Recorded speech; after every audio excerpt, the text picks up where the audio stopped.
This is Danielle Teal with Our Town Spotlight, a new show sharing about community endeavors and spotlighting organizations within Rochester. I'm excited because we have gathered today to discuss downtown businesses, and I have two guests that are ready to have some dialogue around what's occurring in downtown Rochester with their business and how COVID-19 has made them pivot in some ways. So, Shawn and Carol, welcome. Thanks, Danielle. Shawn, if you could go ahead and share a little bit about yourself and your business. Yeah, my name's Shawn Fagan, along with my wife, Michelle. We own and operate Fagan Studios here downtown on Broadway.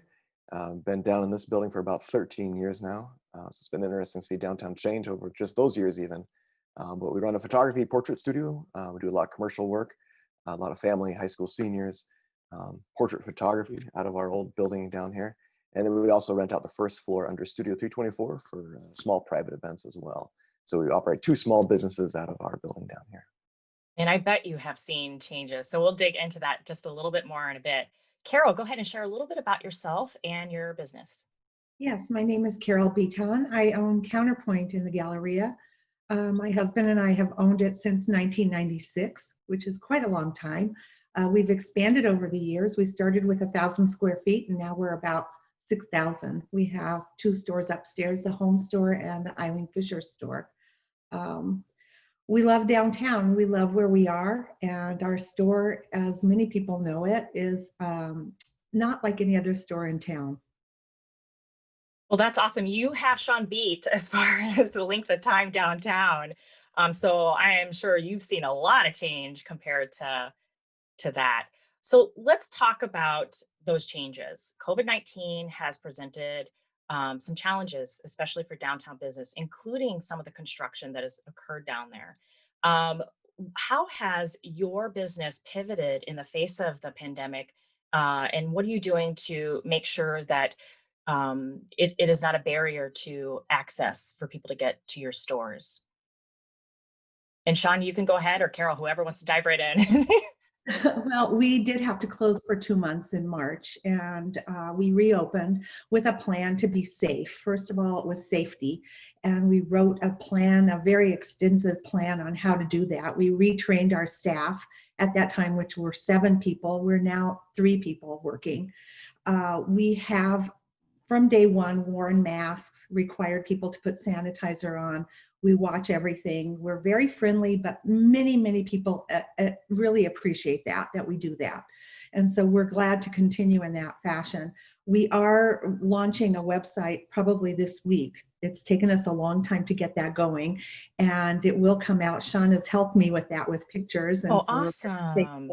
and Sarah Miller has helped us. So that will be coming about. So yes, we have pivoted. We have shorter hours.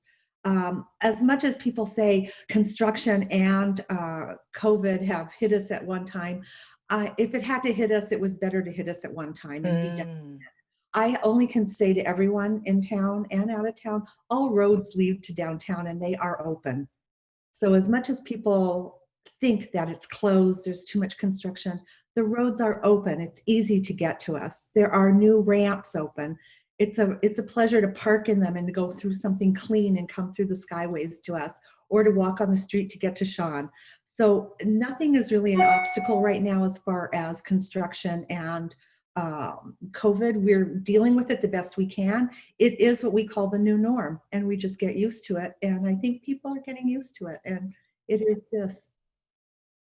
What Yeah, an optimistic perspective. Yeah, Shawn, jump right in. Yeah, with the idea of people getting used to it and just people being masked up and stuff, we're not seeing really much of an issue of needing to say, hey, you need to put your mask on or anything like that really down. So it's been wonderful to see our community adapt that to keep our community safe, to keep our small businesses open. We do not want to see another closure happen. So can we be safe? Can we be smart? So I appreciate the community embracing things, our fellow peers and downtown businesses taking care of our customers as they're coming in, making sure we have safe properties and a safe experience. So we're all about it. We have our signs up and people come in, and we stay masked up when we have clients here. Even behind the camera, even with my glasses fogging up, we stay masked up. We keep it safe. We've been fortunate that, we too that we're shut down for nearly 2 months, but we're fortunate that in our space we serve only a few clients a day. It's always scheduled, so now we're just scheduling and making sure that they're not overlapping at all. Um, Being photographers, we keep our distance already for how we shoot. We have lots of square footage here. But the biggest change that we've seen is with our rental venue downstairs. We'd have small wedding receptions, we'd have Mayo Clinic dinners, and that's all, unfortunately, has still gone down the Mhm. tubes right How now. have you changed those dynamics? Are you getting any other ways to use that space? As of right now, not yet. We're having a brainstorm session with our staff tomorrow to see, again, where do we pivot with that on the photography creative side of things. We've pivoted by creating the online shopping carts for like our neighbors Mango Thai that came through the Keep It Local grant that came through the city and DMC. That was phenomenal. That's how I was able to help out with Carol and her business as well as with the Keep It Local grant. So it's great to have that little shot for us, especially on the creative side of things, to help serve customers on that marketing side of things, the content creation side of things. But for Mango Tide, they had one phone line operating those first months when they were closed. So we came in and helped create an online website, Mhm. helped for them to take to-go orders going. And it's great that there is local collaboration between businesses, in order to move forward in such dynamics. I love that optimism that you shared, Carol. And did you have a website before at all? We had tried several times to do it, and it's not as easy as one thinks, especially Right. with a store like mine that someone thinks they can click counterpointhome.com and get directly everything we sell. Well, we have thousands of SKUs, thousands of objects, and it's just been a real struggle. But I think we've overcome it. We found a way to do it. Not everything will be on there, but my phone number will be on there. You can Right. call me directly, and we do get phone calls. We have reached out to all of our customers that are from afar. Don't forget, the reason we did open our store in 1996 was to service Mayo Clinic patients, not just our Mm. community.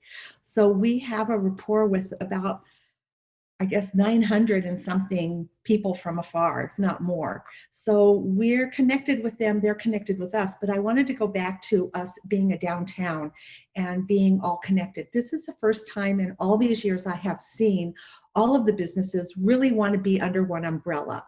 And we are working together. We meet every Friday and we invite any business that isn't on that Zoom call with the DMC to join us, because there's a lot of brainstorming. There's a lot of good coming out of it.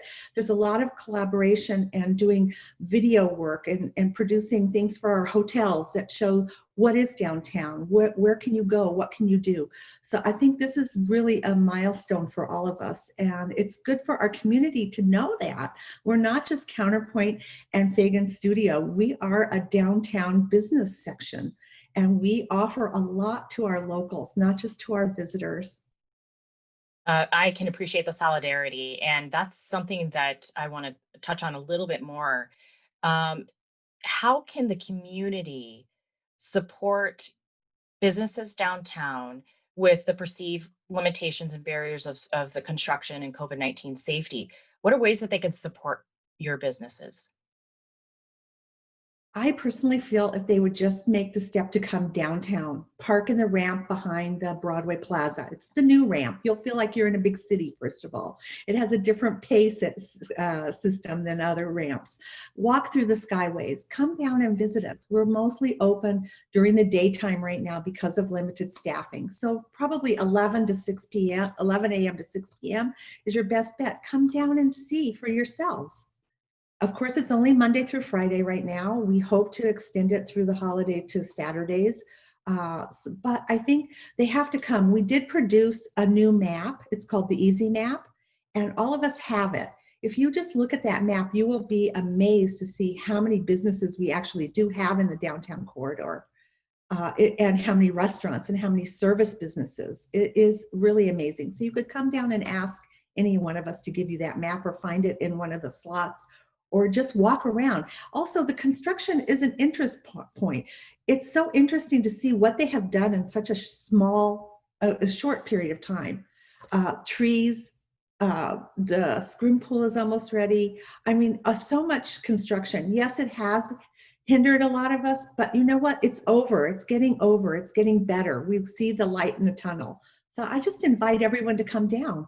Yeah, we need to do a walkabout segment down there and show that it's safe, and what the offerings are downtown in these different dynamics. Thank you for sharing more about that. Shawn, what is your thoughts on how the community can support your business and other businesses downtown? Yeah, I think especially through the chamber, we're seeing the whole keep it local, RDA as well, keep it local, and it's getting out, and it's so easy anymore for any of us to be like hop online and to order stuff. But um, think back to the beginning days of COVID and how many of our neighbors we saw out walking our down neighborhoods, right? Take that idea, come on downtown and go for a walk. Hmm. The other misconception, about there's construction, it's done, roads are open. The other one is parking. You can park anywhere in Rochester and get there within a block, I think. 2 blocks max, I think. There's plenty of parking around. You just have to go for a little bit of a walk. So keep those early COVID walking hours and steps going and come on downtown and go for a walk. Explore our downtown. It's like you've mentioned, there's a vast variety of different shopping opportunities, from retail to art galleries to restaurants to breweries down here.